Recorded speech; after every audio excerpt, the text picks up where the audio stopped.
বাচ্চাদের ও বড়দের আলু ভাজি অনেকই পছন্দ। আর তার সাথে যদি হয় একটা ডিম দিয়ে মজা করে আলু ভাজিটা করে নিচ্ছি। এটা তো মজার কথাই, ডিম ভেঙে আলু ভাজিটা করলে অনেকেরই পছন্দ। আর আমাদের বাসায় বড় ছোট সবারই অনেক পছন্দ এই আলু ভাজিটা। রুটি দিয়ে ভাত দিয়ে খেলে অনেকটা স্বাদ লাগে। আর বিশেষ করে রুটির সাথে তো ভাজিটা ভালোই লাগে, খুব ভালো লাগে।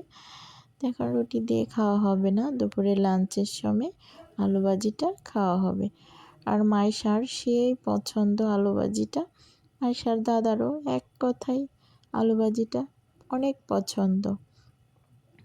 খেতে পেরে দুপুরে অনেক ভালো লাগলো।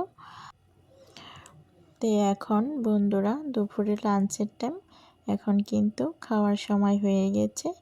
এখন সবাই বসে আছে, খেয়ে নিবে যার যার মতে। বন্ধুরা আজকের মতে এই পর্যন্তই, আর কোনো কথা বাড়াবো না। আপনারা অনেক সুস্থ থাকেন, ভালো থাকেন।